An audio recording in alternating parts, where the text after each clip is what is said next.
Oh boy, for a moment there I thought that was actually my hair, as if I haven't lost enough as it is. Why do you think I wear this silly hat? Anyway, I'm bored. Let's review some Transformer figures. Let's adjust the camera to see said Transformer figure, and not just one, but two Transformer figures. Transformers Universe 1.0 2-pack Target exclusive, I believe. Oil Slick and Crystal Widow.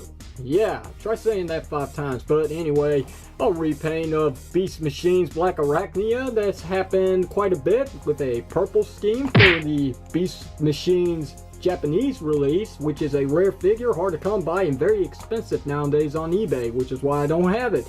Who got repainted later on for the Universe line for a Decepticon look, this being an Autobot, in a comparison later on. But for right now, let's take a look at Oil Slick to start this off, who is a repaint of the god-awful Transformers Armada Sideswipe action figure.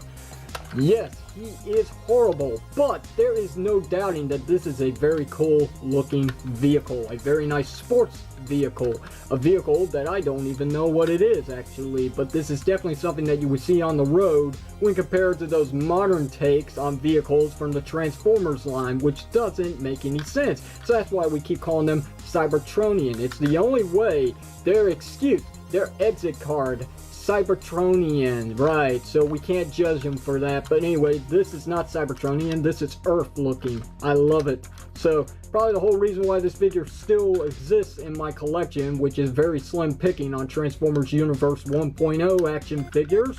But he does roll, as rolling things should, which is quite amazing because one of the gimmicks is weapon storage, and not just for his weapons, but for his minicon as well, which is down there. Peekaboo, I see you. Yeah, that's his head actually. But yep, as you can see, he stores in there pretty nice. He doesn't touch the ground, so he has no hindrance whatsoever when it comes to rolling, though he does squeak. But for his age, can you really blame him? But here are his weapons. Now, the only reason they're not down there is because they don't stay pegged in down there. I mean, I've tried many times to get these to stay in place, and they just pop right off very easily because they're, what can I say, broken. But anyway, again, it's an old figure. Clear plastic has a tendency to break over time, especially if you're not careful.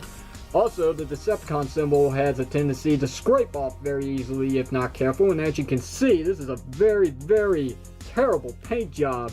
Can't even make out the Decepticon logo, but it's right there.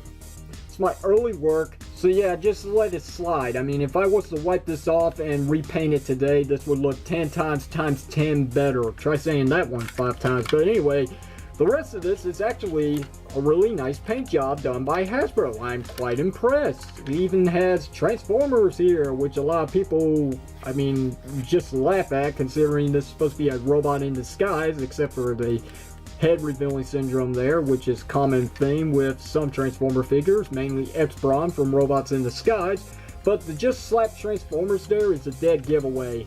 The headlights are nicely painted, the grill's nicely painted, the bottom bumper is very nicely painted. On the back here, the tail lights are very nicely painted, and the hubcaps are very nicely painted. Look at that. Yeah, you don't see that much nowadays with modern Transformer figures because of the budget reasons, but yeah, very nice gunmetal gray. I do like that. So it's a nice action figure in its vehicle form. When it comes to robot mode, it's disgusting, but we will be looking at that in just a moment. Anyway, let's bring in Crystal Widow now so we can get a really nice look at this somewhat Cybertronian spider mode, which doesn't hold up too well. I'm actually sad about that. She used to stand up pretty good, but over time she just became loose. And I haven't really messed with this figure in quite a long time, so I don't know why that is. But she's home now, thank God. But yeah, she's actually still in mint condition. I never really played with this one. She holds up really good. She's got clean paint work. This is my original Crystal Widow. That's my original Oil Slick, even though I had to repaint his Decepticon logo. But yeah, this is one figure that survived for quite the longest. And I'm actually impressed. As a matter of fact, the gimmick still works. As you can see, her pincers move up and down still when I push the bottom one.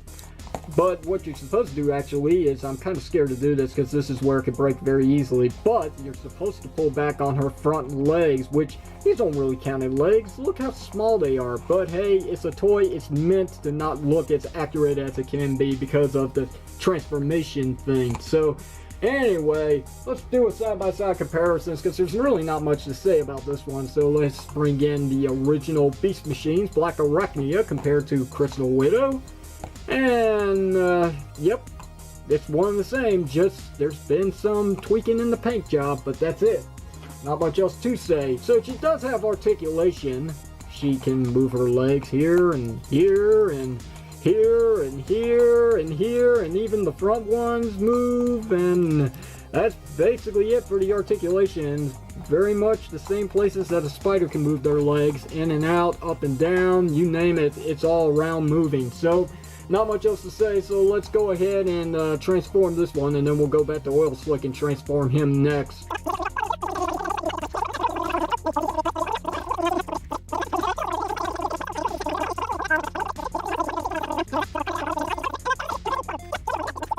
There's also a scary part here. Due to the head being a translucent plastic, and that's where the hinge connects to, but via this pin joint, it might get stuck over time and it could have a tendency to snap. So you might want to be very careful, but it's on a double hinge. You're supposed to bring it up just a little bit and then fold it back all the way, like so.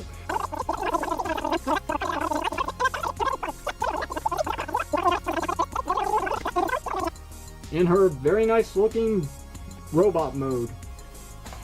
She's nice.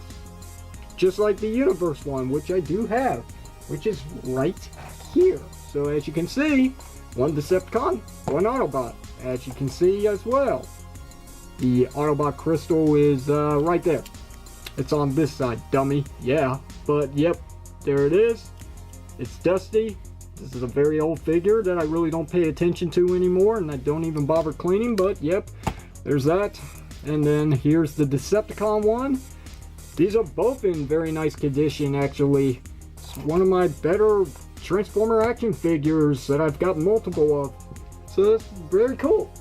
Let's get to the articulation. She has no accessories, so why bother? She's got a hinge joint for up and down movement at the neck. She does have a rotation here, but it's limited because of the sculpting of her hair. So yeah, she also has the hourglass shape because she's a Black Widow, Crystal Widow.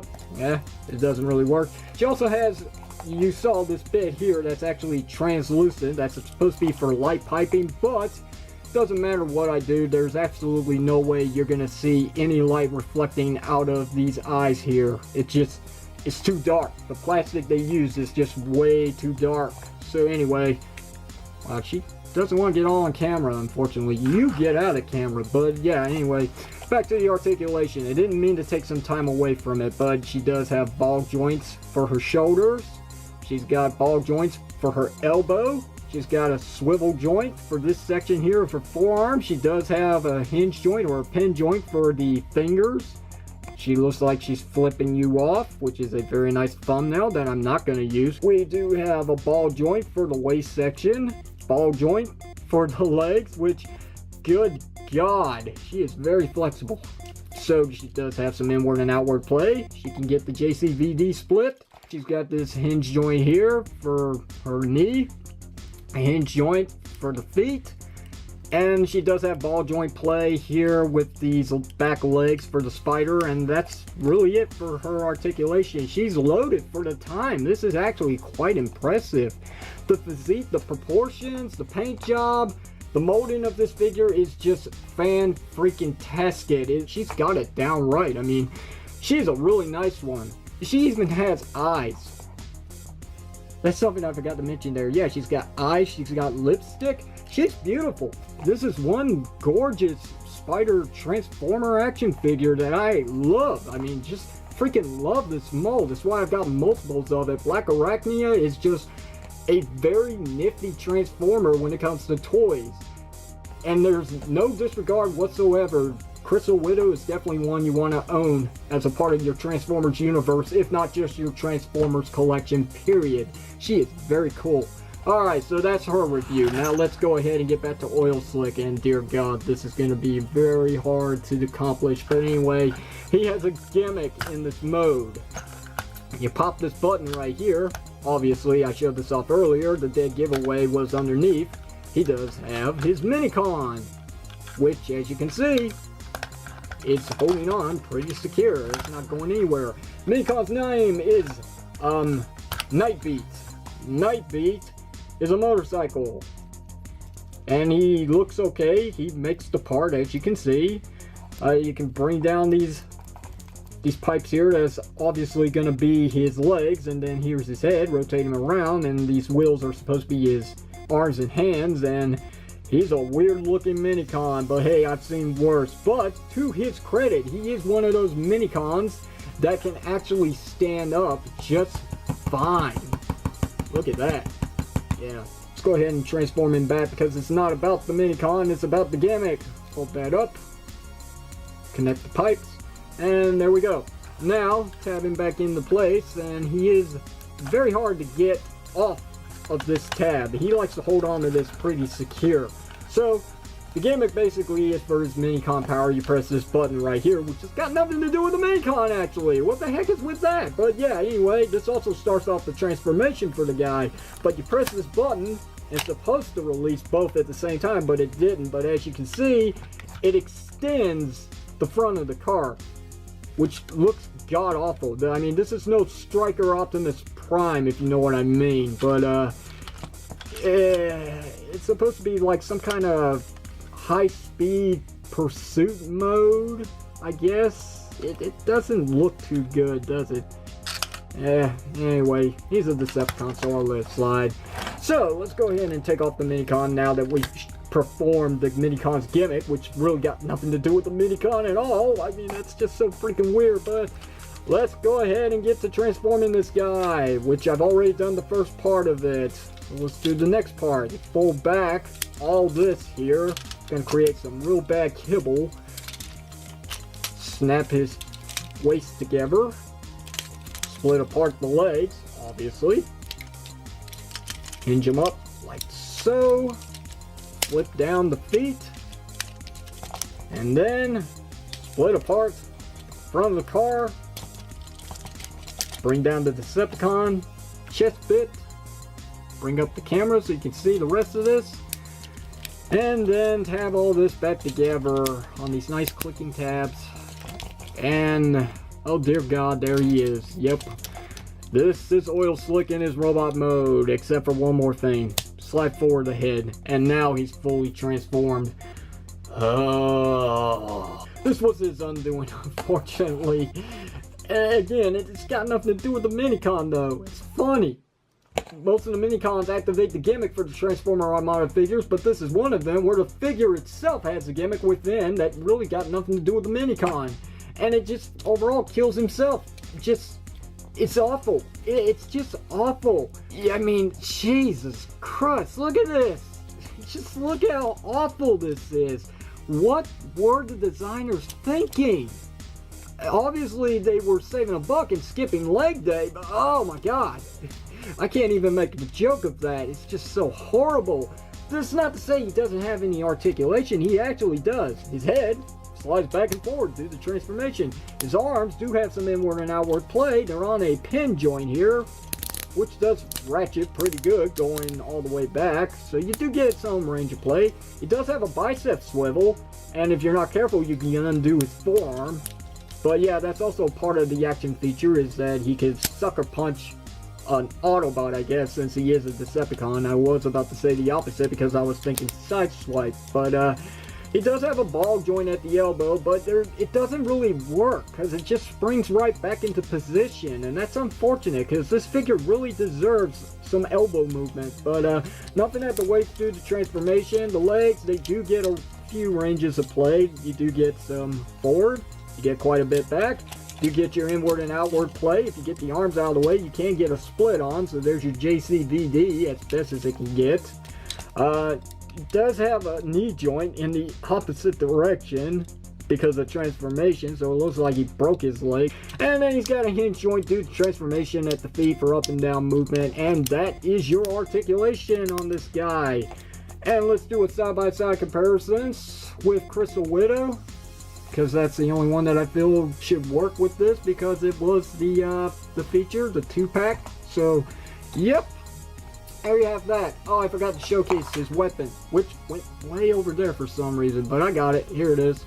So, his weapon does combine, like so. So, you got a little bit of a blaster and a bayonet there. And it can pin into his hand pretty good. Except this bit wants to keep coming off now. That's unfortunate.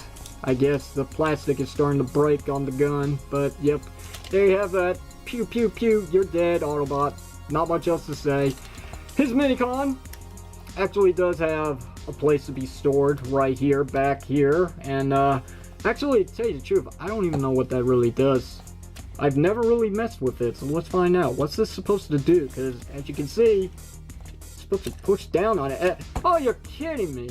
Well, maybe that explains why he really doesn't have an elbow joint, because the gimmick is actually for his arm.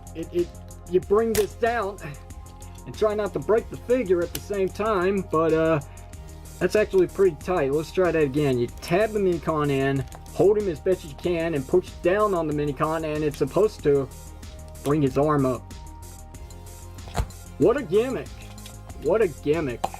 Jeez Louise. Alright, so there's the whole song and dance with that one. And that's basically it. So, obviously, if you're a completionist, you got to get this set for the 2-pack. If you're not a completionist and you only really want one action figure out of this, I'd say get Crystal Widow. Hands down, by all means, Crystal Widow's the one to get. She is nice, she looks good, she plays a good part in articulation, paint applications, and the transformation is fun, but kind of scary in the back, but you gotta be a little careful with that, and she'll last for a very long time, just like this one for a fine example. This guy, on the other hand, car mode is very nice. Robot mode is disgusting. It's appalling and I hate it. That's the end of that story. So, in the end, it's all about Crystal Widow, and that's all I can really say about it. Unless, again, you're a completionist, then by all means, pick up the 2-pack and never open it. So, questions or comments, you know what to do. Hit it down below in the comment section of the video. If you like today's video review, hit the thumbs up button. If you didn't like it, hit the thumbs down button. And if you haven't already, don't forget to hit that subscribe button and the bell icon to stay updated whenever I upload more video reviews similar to the one you're seeing here today, with more Transformer action figures on the way. Trust me, I've got some that might be a little more appealing to you. And until then, this is the unprofessional reviewer, Redis Power, signing off, saying thank you very much for watching this, and I will see you whenever you see me.